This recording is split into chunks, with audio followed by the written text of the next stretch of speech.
ચટણી તો તમે ઘણા પ્રકારની ખાધી હશે, પણ આજે જે ચટણીની રેસીપી હું તમારી સાથે શેર કરીશ એ ટેસ્ટીની સાથે સાથે હેલ્ધી પણ છે. અને આ ચટણીની ખાસ વાત એ છે કે ઓછા તેલમાં બનાવવાની સાથે આપણે આને લાંબો સમય સુધી સ્ટોર કરીને પણ રાખી શકીએ છીએ. તો હેલો ફૂડીઝ, મારું નામ છે ધૈર્યા ને મારા રસોડામાં આપનું સ્વાગત છે, જ્યાં રસોઈ મળે મજા સાથે.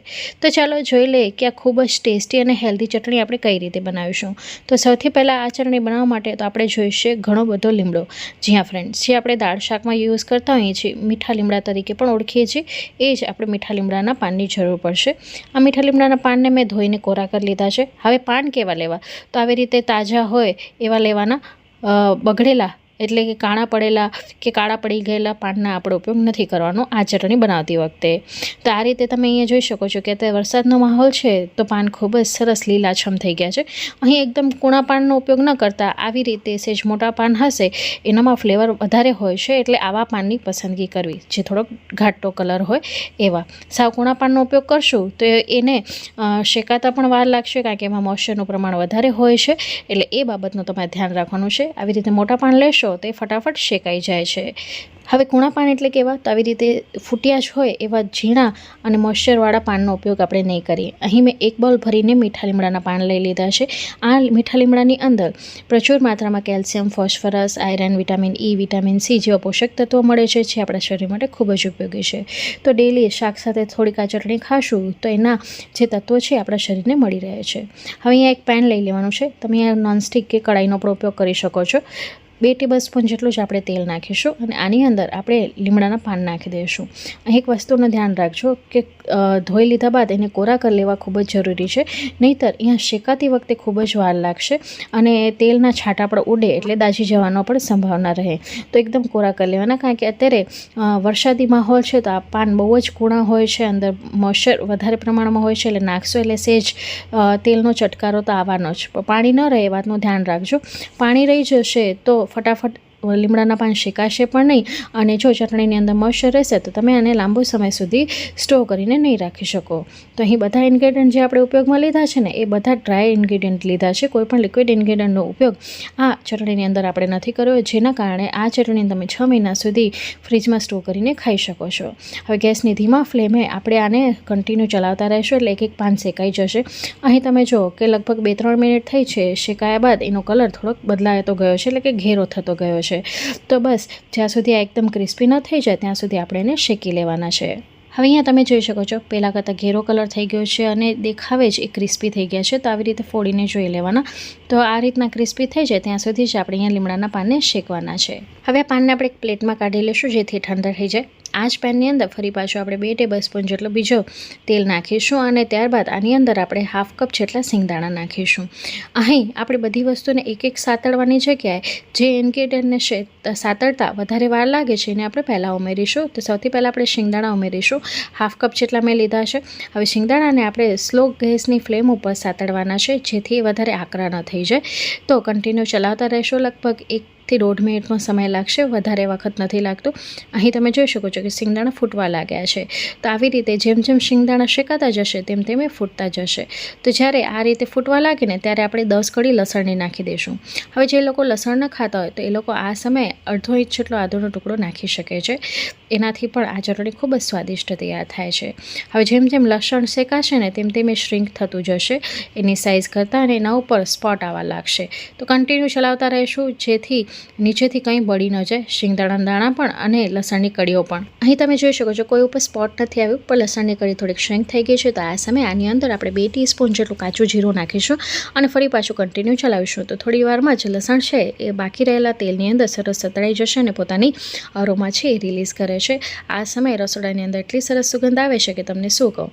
તમે એકવાર બનાવશો ત્યારે જ તમને ખ્યાલ પડશે કે આ ચટણી કેટલી સ્વાદિષ્ટ તૈયાર થાય છે. હવે અહીંયા જોઈ શકો છો કે લસણનો જે કલર છે ને થોડો ગોલ્ડન બ્રાઉન કલર આવ્યો છે. તો આ સમયે તીખાસ અનુસાર આપણે અહીંયા સૂકા મરચાંનો ઉપયોગ કરવાનો. તમે અહીંયા લીલા મરચાંનો પણ ઉપયોગ કરી શકો છો, પણ લીલા મરચાંને તમારે ક્રિસ્પી કરીને લેવાના. તો જેમ આપણે લીમડાને સાતળ્યું તેવી રીતે લીલા મરચાંને પણ તમે સાતળીને લઈ શકો છો. તો આ સમયે તમારે લીલા મરચાં નહીં નાખવાના, કારણ કે લીલા મરચાંને સાતળતા વાર લાગશે લીમડાની જેમ. તો લીમડાને સાતળી લીધા બાદ તમારે લીલા મરચાંને પણ સાતળી લેવાના, જ્યાં સુધી ક્રિસ્પી ન થાય. તો અહીં મેં 8 થી 9 નંગ જેટલા સૂકા મરચાં લીધા છે અને એની જે ડીંડીનો ભાગ છે ને એને કાઢી નાખવાનો. લેવાનો, જેથી પાછળથી આપણે કાઢવો ન પડે. હવે આ સૂકા મરચાં પર જ્યાં સુધી થોડા ક્રિસ્પી નથી થતા ત્યાં સુધી આપણે એને શેકીશું. બીજી 1 મિનિટ બાદ તમે જોઈ શકો છો કે સૂકા મરચાંનો કલર પણ થોડોક બદલાઈ ગયો છે. તો હવે આ સમયે 1/3 કપ જેટલા આપણે તલ નાખીશું અને એને કન્ટિન્યુ ચલાવતા રહેશું. તો થોડી વારની અંદર જ તલને શેકાતા બહુ વાર નથી લાગતી. થોડી વારની અંદર જ તલ છે ચટકવા લાગે છે. તો જ્યારે તલ આ રીતે ચટકવા લાગે ને ત્યારે આપણે ગેસની ફ્લેમને બંધ કરી દઈશું, કારણ કે અહીં નહીં તો તલ છે ને વધારે આકરા થઈ જશે, અને તલ જો આકરા થઈ જશે તો કડવો ટેસ્ટ કરી શકે છે. ગેસની ફ્લેમને મેં બંધ કરી દીધું છે ને હવે આ સમયે આની અંદર આપણે 1/2 કપ જેટલું ટોપરાનું ખમણ નાખીશું. આ સૂકું ટોપરાનું ખમણ છે. મેં અહીંયા ઝીણા ટોપરાનું ખમણનો ઉપયોગ કર્યો છે. જો તમારી પાસે જાડું ખમણ હોય તો તમે એનો પણ ઉપયોગ કરી શકો છો. ગેસની ફ્લેમને મેં બંધ કરી દીધી છે. પેન આપણું ગરમ જ છે તો ટોપરું આપણું સરસ શેકાઈ જશે. અહીં એને વધારે શેકવાની જરૂર નથી, ફક્ત એની કચાશ દૂર થશે ને એટલું જ આપણે એને શેકીશું. તો કન્ટિન્યુ ચલાવતા રહીશું. ગેસની ફ્લેમને બંધ જ રાખીશું. હવે જ્યાં સુધી ટોપરું શેકાય ને ત્યાં સુધી કન્ટિન્યુ આપણે ચલાવતા રહેવાનું છે, કારણ કે અહીં ઝીણા ખમણનો આપણે ઉપયોગ કર્યો છે તો એ થોડોક આકરો પણ થઈ શકે છે, અને જો આનામાંથી કોઈ પણ વસ્તુ આકરી થઈ જશે તો એ કડવો ટેસ્ટ કરી શકે છે. તો 1 મિનિટ સુધી આપણે શેકી લીધું છે અને ત્યારબાદ એને ઠંડુ કર્યા બાદ આપણે મિક્સર જારમાં ટ્રાન્સફર કરી લઈશું. તો અહીં પીસતી વખતે તમારું મિશ્રણ છે ને ઠંડુ હોવું જરૂરી છે, નહીંતર જ્યારે તમે એને પીસશો ને તો એ લોંદા જેવું થઈ જશે. અહીં ડ્રાય પાવડર કરવાનો છે આપણે, એટલે ઠંડુ થઈ ગયા પછી આપણે એને પલ્સ મોડ ઉપર એટલે કે ઓન ઓફ કરીને પીસવાનું છે. એક ધારું પણ નથી પીસવાનું, નહીંતર જે એનું ટેક્સચર જોઈએ એ આપણે નથી મળતું. ત્યારબાદ પહેલાં આપણે સાતળેલા લીમડાના પાન પણ એ પણ ઠંડા થઈ ગયા છે. આ મિશ્રણ પણ આપણું ઠંડુ થઈ ગયું છે. હવે આને વધારે ફ્લેવરફુલ અને ટેસ્ટી બનાવવા માટે આપણે આ સમયે આની અંદર 2 ટીસ્પૂન જેટલો આમચૂર પાવડર નાખીશું. એનાથી સરસ એની અંદર ખટાશ આવી હશે. આપણે તીખાશનો પણ ઉપયોગ કર્યો છે. હવે જો ચટણીમાં તમને ગળપણ પસંદ હોય તો તમે આ સમયે ગોળનો પાવડર પણ નાખી શકો છો, ખાંડનો પાવડર પણ નાખી શકો છો અને ખાંડ પણ નાખી શકો છો.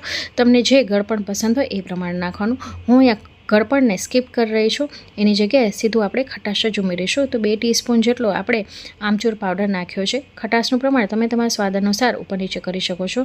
અહીં આખી ચટણીની અંદર આપણે કોઈ પણ લિક્વિડ ઇન્ગ્રીડિયન્ટ નથી લીધું, એટલે આ ચટણીને સાચવવામાં પણ આપણે કશો વાંધો નથી આવવાનો. તેલનું પ્રમાણ લીધું છે, મીઠાનું પ્રમાણ આપણે લેશું એટલે એ પ્રિઝર્વેટિવનું કામ કરશે. એટલે આ ચટણીને આરામથી તમે 6 મહિના સુધી ફ્રીજની અંદર સ્ટોર કરીને ખાઈ શકો છો. હવે આમચૂર નાખ્યા બાદ આપણે આની અંદર ચટણીના માપનું મીઠું નાખી દઈશું અને લીડ કવર કરીને આપણે આને પલ્સ મોડ ઉપર એટલે કે આવી રીતે ઓન ઓફ કરીને પીસવાનું છે.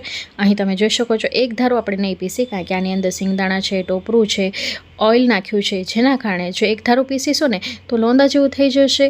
આપણે જે કરકરો પાવડર જોઈએ છે એ ફોર્મમાં નહીં મળે. તો થોડુંક ચલાવીને આપણે ચટણીને જોઈ લેવાનું ને થોડુંક ચમચી નાખીને ચલાવી લેવાનું, જેથી ખબર પડે કે આપણે એને કેટલું પીસવાનું છે. તો તૈયાર છે આપણી મીઠા લીમડાની ચટણી, જેને તમે તડકે સુકાવેલી કાચની બરણીની અંદર સ્ટોર કરીને 6 મહિના સુધી ફ્રીજની અંદર રાખી શકો છો. આ ચટણી ખૂબ જ હેલ્ધી છે, તો ડેલી તમે શાકની સાથે બાજુમાં લઈ શકો છો. ઇવન ક્યારેક શાક ટેસ્ટી નહીં થયું હોય તો આ ચટણી તમને એટલી ભાવવાની છે કે શાકને પણ ભૂલી જશો. તો ફ્રેન્ડ્સ, આજની આ તમને રેસીપી કેવી લાગી કમેન્ટ બોક્સમાં તમારો અનુભવ જરૂરથી શેર કરજો, અને જો તમે મારી રેસીપી ટ્રાય કરો છો તો તમારો અનુભવ પણ મારી સાથે શેર કરજો. હું ફરી મળીશ આવી જ નવી ઇન્ટરેસ્ટિંગ રેસીપી સાથે. ત્યાં સુધી આવજો. Bye, take care. Thanks for watching.